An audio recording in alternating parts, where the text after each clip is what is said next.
Bonjour à tous, ça va bien ce matin? Vous avez vu ça, c'est un temps magnifique. On voit les pèlerins qui passent là-bas. Enfin, c'est les pèlerins de Compostelle. Je dis ça pour ceux qui sont sur Révélation Bible et qui viennent nous écouter. Écrivez-moi des petits mots, de temps en temps, ça me ferait plaisir. Que Dieu vous bénisse. Donc je reviens sur ma méditation de vendredi soir au sujet de Romains chapitre 5, versets 1 à 11, que je lisais dans la version d'Alfred Kuhn. C'est la parole vivante, mais c'est la vieille parole vivante, celle qui est sortie au tout début, que j'aime bien. Les nouvelles, il y a des choses que j'aime pas trop. Enfin, voyez-vous, c'est comme ça. Mais l'ancienne, elle est bien, j'aime beaucoup. J'avais rencontré Alfred Kuhn à, je ne sais plus où, en Afrique, quelque part. Je me demande si c'est pas... Je ne sais plus où c'était. On avait discuté, c'est un homme formidable. J'ai des photos avec lui, je suis fier. Pour moi, c'est un homme de Dieu formidable. Il a écrit d'autres livres aussi. Donc je reviens sur cette méditation, et si vous ne l'avez pas écoutée, écoutez-la. Ça vous aidera à mieux comprendre ce que je vais dire ce matin. Je m'étais arrêté sur le fait qu'il y a une relation entre notre souffrance et nos épreuves présentes et notre gloire future. Alors bon, parler d'être rempli de joie au milieu des épreuves et des souffrances, moi j'éclate rarement de joie au milieu des souffrances. Je sais pas vous, mais moi je suis pas là. Ah, youpi, je souffre, c'est génial. C'est pas mon genre. Mais je pense que c'est le genre de personne, à part ceux qui sont masochistes peut-être. Alors qu'est-ce qu'il veut nous dire, Paul? Alors j'ai réfléchi, j'ai prié, j'ai médité, et j'en suis arrivé à cette conclusion. La joie, c'est le lien entre la souffrance présente, ici-bas sur cette terre, et la gloire à venir qui nous attend dans les cieux quand nous verrons Dieu face à face et que nous serons comme Christ, hein, comme on l'a vu vendredi. Mais c'est le lien, là, cette joie, c'est le lien. C'est en lisant attentivement les versets 3 à 5 que j'ai compris. D'ailleurs, je vais vous les lire, vous allez voir, c'est magistral. Il y a plus dès maintenant, nous pouvons être remplis de joie au milieu des épreuves et des souffrances. Oui, malgré nos difficultés et nos détresses, nous triomphons car nous savons qu'elles contribuent à notre bien. L'épreuve nous apprend à être patients, à porter nos fardeaux sans rechigner. La patience nous affermit et développe notre force de caractère. Elle nous aide à faire toujours davantage confiance à Dieu. Et lorsque nous avons traversé victorieusement l'épreuve, notre foi et notre espérance acquièrent force et constante. Or, l'espérance ne risque pas d'être déçue car Dieu nous aime et il nous a donné son Saint-Esprit qui a rempli nos cœurs de son amour. Alors, lu comme ça vite fait, c'est très beau, mais je me suis imprégné de ce texte, je l'ai bien décortiqué et je vais vous apporter ça ce matin. Ce n'est pas que nous trouvions notre joie dans la souffrance elle-même, mais plutôt dans les conséquences bénéfiques qui accompagnent les souffrances. Vous voyez, je suis pas en train de dire ah c'est super, je souffre, ah c'est super, frère un tel m'a trahi, c'est génial, ça fait plaisir. Non, je vois ça. Je suis pas masochiste du tout, et je ne pense pas que vous aimiez souffrir. Personne n'aime souffrir, ni d'une manière ni d'une autre. Frères et sœurs, nous sommes des disciples de Jésus-Christ qui voyons dans nos souffrances le plan de Dieu en action, le plan de Dieu qui se réalise. Nous nous réjouissons de ce que produit la souffrance. La détresse, elle produit la persévérance. la persévérance produit la fidélité éprouvée. Et c'est à cause de ce que la souffrance produit que nous nous réjouissons. Alors, quelles sont les réalisations de la souffrance, des épreuves, des difficultés, des détresses? Parce que ce sont les mots que l'apôtre Paul emploie. Bien, premièrement, la souffrance produit la persévérance. Ça signifie que la persévérance même qui nous est nécessaire dans la souffrance est produite par la souffrance elle-même. C'est un peu comme les anticorps. Les anticorps qui sont produits en nous à cause d'une infection. Il n'y a pas d'infection, il n'y a pas d'anticorps qui se manifeste. Nous ne pouvons pas apprendre la persévérance sans souffrir. Parce que sans souffrance, il n'y a rien à supporter. Deuxièmement, la persévérance, elle produit la fidélité éprouvée. Alors j'ai été regardé dans plusieurs autres versions, j'ai trouvé, comme toujours, Darby, il est fantastique. Darby ne dit pas la persévérance produit la fidélité éprouvée, mais il dit elle produit l'expérience éprouvée. J'aime bien ça. Et j'ai été regardé dans les notes et j'ai vu que le mot fidélité ou expérience, c'est un mot grec, dokim, je ne sais pas si ça se prononce comme ça, mon grec est quand même très limité. Et le mot dokim, il décrit la qualité de quelqu'un ou de quelque chose qui a été testé et qui a résisté à l'épreuve. Pensez au roi David. On a un exemple extraordinaire. Je vais vous le lire dans 1 Samuel 17, 37, 39. Il a refusé de prendre l'armure qu'on lui proposait pour aller lutter contre Goliath parce qu'il ne l'avait pas, il ne l'avait jamais éprouvé, il ne l'avait jamais expérimenté le fait de porter une armure pareille.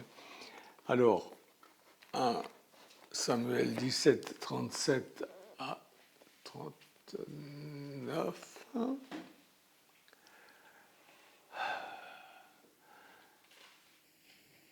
David ajouta, l'Éternel m'a délivré de la griffe du lion et de la patte de l'ours. Il me délivra aussi de ce Philistin. Saül dit à David, vas-y donc et que l'Éternel soit avec toi. Saül fit enfiler sa tenue à David. Il plaça sur sa tête un casque en bronze et le revêtut d'une cuirasse. David mit l'épée de Saül par-dessus ses habits et voulut marcher, car il n'avait jamais encore essayé ça. Mais il dit à Saül, je ne peux pas marcher avec cette armure. Je ne peux pas marcher avec cette armure, je ne suis pas habitué. Et il s'en débarrassa. Il prit en main son bâton et il choisit dans le torrent 5 pierres lisses. Il les mit dans sa gibecière de berger, dans sa poche. Enfin, sa fronde à la main, il s'avança contre le Philistin. Vous voyez, ça c'est le texte qui est le plus en rapport avec ce que l'apôtre Paul nous dit là. C'est magnifique, magnifique. L'expérience produite par la persévérance, elle-même produite par la souffrance, fait de nous des chrétiens qui acquièrent une maturité. La troisième chose, la fidélité éprouvée, l'expérience éprouvée, produit l'espérance, c'est-à-dire l'attente confiance en la gloire à venir. Quand on a une expérience qui a été éprouvée, c'est qu'on est balèze et qu'on est en marche vers la gloire à venir. Moi, je suis émerveillé par la sagesse de Paul. Vous vous rendez compte, ça fait plus de 2000 ans, ce n'étaient pas des imbéciles à cette époque-là. Hein, la sagesse de Paul, c'est quelque chose. La maturité du caractère. née de la patience, apprise dans la souffrance passée, vécue, apporte avec elle l'espérance de la gloire de Dieu à venir. Notre développement, la maturation de notre caractère de disciple prouve que Dieu est à l'œuvre en nous, en fait. Parce qu'il n'arrive rien sans que Dieu ne le veuille. Et le fait que Dieu soit ainsi à l'œuvre en nous nous donne la foi, la confiance qu'il ne va pas laisser son travail inachevé, il va continuer jusqu'au bout. C'est pas le genre à faire un truc puis oublier, puis j'ai oublié. Non. Il va jusqu'au bout de ce qu'il fait, Dieu. S'il travaille en nous maintenant pour transformer notre caractère, pour nous conduire à la fin en toute sécurité vers la gloire, et il le fait d'une façon parfaite. Alors, comment le dire en sachant tout ça?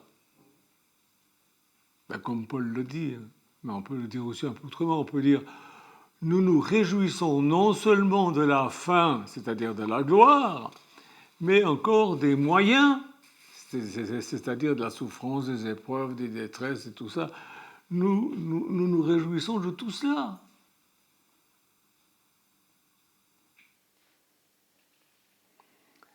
C'est la conclusion de cette démonstration que l'apôtre Paul fait au verset 5.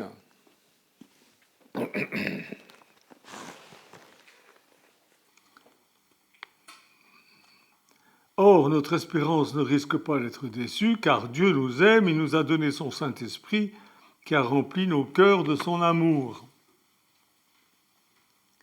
Paul dit, l'espérance ne trompe pas. L'espérance ne risque pas on risque pas d'être dupé. Vous vous rappelez de ce pasteur belge, à la fin de mon voyage, nous serons couronnés. Oui, on s'en rappellera toujours. Je le dis ou je le dis pas? Non, je le dis pas, c'est affreux. Alors, certains peuvent dire, mais comment savoir que c'est vrai? Comment savoir que c'est vrai? Est-ce qu'on n'est pas en train de s'imaginer ça? L'apôtre Paul, il parle juste un petit peu avant, il dit...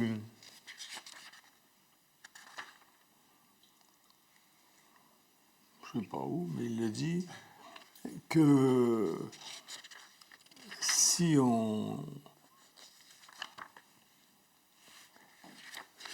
n'a pas le Saint-Esprit, on n'est pas... Voilà.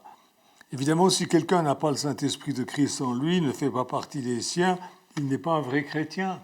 Donc il peut se poser la question, mais non, on ne se pose même pas la question. Ça fait partie d'un tout. Surtout quand Paul nous l'explique. Et toute cette écriture, elle est là pour nous édifier, nous faire comprendre les choses. Comment savoir si c'est vrai? Paul dit, en affirmant que Dieu nous aime et que c'est lui qui nous a donné son esprit qui vit en nous, c'est lui qui vit en nous, et qui remplit nos cœurs de son amour. L'amour de Dieu que nous avons nous vient de l'Esprit de Dieu qui nous a été donné, qui est Dieu lui-même qui vit en nous. Et c'est parce que Dieu a déversé son amour en nous que nous savons, c'est pas quelque chose qu'on imagine, que nous savons, au-delà de toute question, qu'il va nous amener à la gloire. Voilà le raisonnement spirituel. On a le droit d'avoir des raisonnements spirituels. Et c'est un raisonnement spirituel. Notre espérance est de voir et de partager la gloire de Dieu. C'est ce qu'on a lu vendredi. Nous croyons que cette espérance est une espérance bien fondée et qu'elle n'est pas une duperie. ou le fruit de notre imagination déréglée, elle ne nous décevra pas. Nous le savons par le Saint-Esprit qui vit en nous. Nous savons ça parce que Dieu nous aime. Il ne nous délaissera pas, il ne nous abandonnera pas, jamais. Et nous savons que Dieu nous aime parce que nous avons une expérience intérieure que les païens n'ont pas. Alors ils ont une espèce de croyance à quelqu'un qui meurt tout de suite, ils disent il est au ciel, gna gna gna gna. Ouais. Ils n'y croient pas, mais ils le disent, oh, il est parti au ciel. Non, je suis désolé, ils n'acquiront pas au ciel. Mais nous avons le Saint-Esprit qui témoigne à notre esprit que nous sommes enfants de Dieu. Nous savons parce que nous avons une expérience intérieure qu'on peut exprimer par des mots, mais on ne peut pas vous ne pouvez pas le vivre à notre place. Ça a été répandu en nous par le Saint-Esprit de Dieu qui nous a été donné. Le Saint-Esprit a été donné à tous les croyants et c'est un des effets du Saint-Esprit en nous que de répandre l'amour de Dieu en nous. Pas notre amour pour Dieu, mais l'amour de Dieu pour nous. Bien sûr que nous aimons Dieu, mais c'est lui qui nous a aimés en premier. Puis c'est par l'expérience, des expériences que nous faisons avec lui que nous l'aimons de plus en plus. Michou et moi, demain, on va fêter nos 52 ans de mariage. Mais je vous garantis, elle peut dire la même chose. On s'aime plus aujourd'hui qu'il y a 52 ans. Pourquoi? Parce qu'on a des expériences. On a vécu des choses qui nous confortent dans cette... qui fortifient cet amour, cette foi que nous avons l'un dans l'autre, cette confiance que nous avons l'un dans l'autre. On va lire Romains 8, 16, 17. Romains 8, 16, 17. C'est encore l'Esprit Saint qui atteste à notre esprit, oui, tu es un enfant de Dieu. Enfant de Dieu? Mais alors nous sommes aussi ses héritiers. Nous aurons donc part à tous les trésors de Dieu, exactement comme Christ. Et tout ce que Dieu donne à son Fils sera aussi nôtre. Oui, si maintenant nous sommes unis à lui, si nous portons ses souffrances, nous serons aussi à ses côtés, associés à sa gloire dans le monde nouveau. Mais associés aux souffrances de Christ. Mais Christ n'a jamais été malade, c'est pas à cette sorte de souffrance que Paul parle. La maladie et toutes ces choses-là, c'est des choses qui... Le mal atteint souvent le juste, mais l'Éternel l'en délivre toujours. Et voilà, on peut tomber malade parce que notre corps, il est fragile, et puis voilà, quoi. Surtout en vieillissant. Mais comme je vous disais, ces épreuves, ces choses, les souffrances de Christ, c'est les souffrances de l'opposition diabolique religieuse, l'opposition des imbéciles, l'opposition des méchants, des démons. C'est ça, il faut ajouter en soi les souffrances de Christ, porter les souffrances de Christ. Si on porte les souffrances de Christ, on portera sa gloire aussi. C'est ce que je viens de vous lire. C'est ce qui est écrit. Ça fait partie d'un tout, c'est une perfection, c'est quelque chose d'absolument magnifique.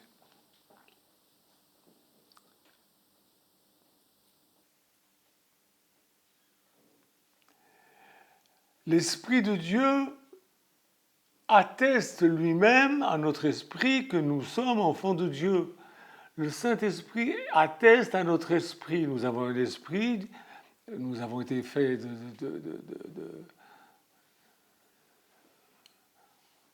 de matière, mais Dieu a mis un esprit en nous, nous sommes devenus des êtres vivants.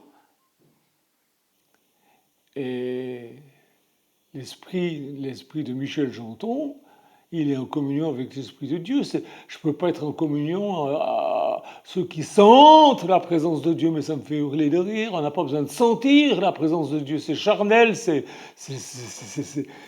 bien sûr, ça fait plaisir de temps en temps, on tressaille, mais c'est pas parce qu'on sent la présence de Dieu que Dieu est là. Dieu est toujours avec nous, mais son esprit en nous atteste à notre esprit que nous sommes enfants de Dieu. Et ça, c'est une certitude.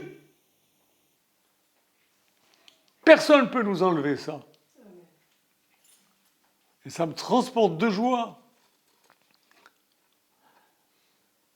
Alors, le fruit de la justification est triple. C'est la paix, la gloire, la grâce, la gloire. La paix, la grâce, la gloire, comme je vous disais vendredi passé.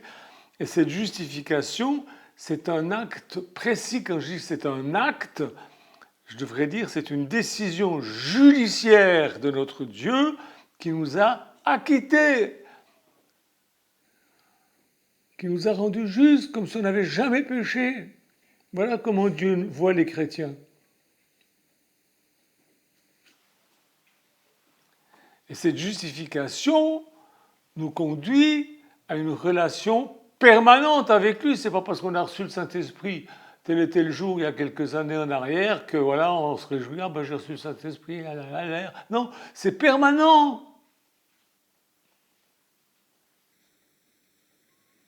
Il nous conduit, c'est une relation permanente avec lui par les choses que nous vivons tous les jours, chaque jour, par les souffrances qui sont le lien entre la paix et l'espérance, entre la justification et la glorification. Vous voyez, vous comprenez tout ça? C'est quelque chose de glorieux. Alors je vais m'arrêter là parce que ça suffit, je l'ai déjà dit beaucoup, et ça demande réflexion, ça demande d'être bien compris, d'être bien saisi. Je vous demande de réécouter cela, de le partager aussi avec les autres, d'envoyer ce message à d'autres, à des gens que vous connaissez, principalement à des chrétiens.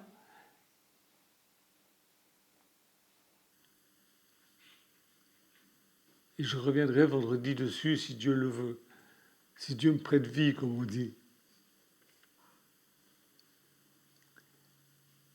C'est quelque chose de tellement extraordinaire, mais il faut que ça soit bien compris.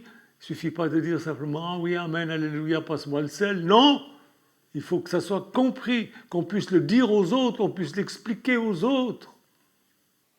Tant que vous ne pouvez pas expliquer quelque chose aux autres, c'est que vous n'avez pas compris vous-même. Il faut que vous puissiez l'expliquer aux autres.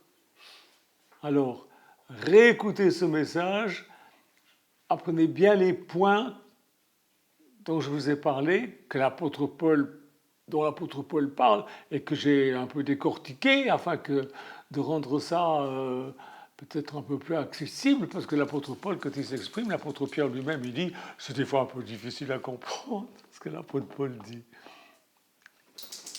Et je prie pour vous, afin que vous soyez bien assurés que Dieu vous aime. Amen. Au revoir. Amen. À bientôt.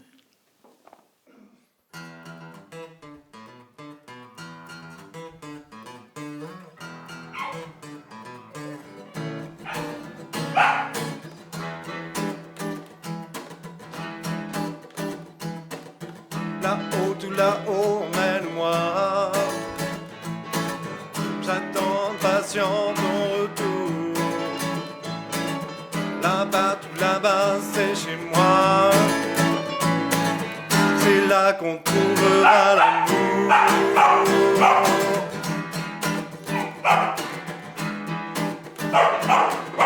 Je ne veux pas me contenter de t'attendre. Enseigne-moi tes lois. Ta parole est pour moi si tendre. Pourtant tu exiges de moi.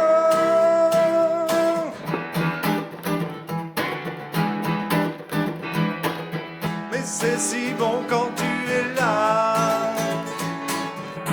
Et je tiens bon. C'est un don que j'ai en moi. Le sacrifice de Dieu pour moi.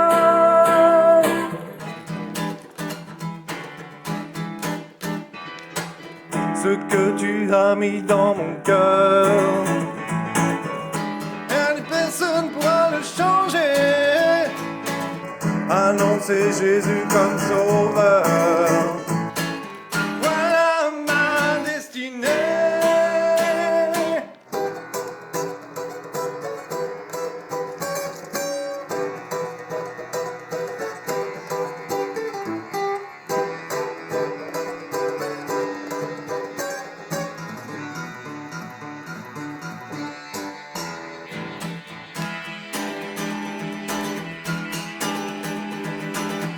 C'est si bon quand tu es là.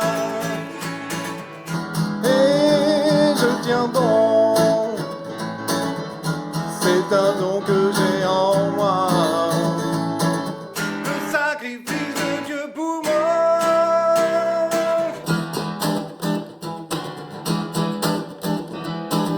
Mais c'est si bon quand tu es là. Oh, oh, oh. Et je tiens bon. C'est un don que j'ai en moi. Le sacrifice de Dieu pour moi.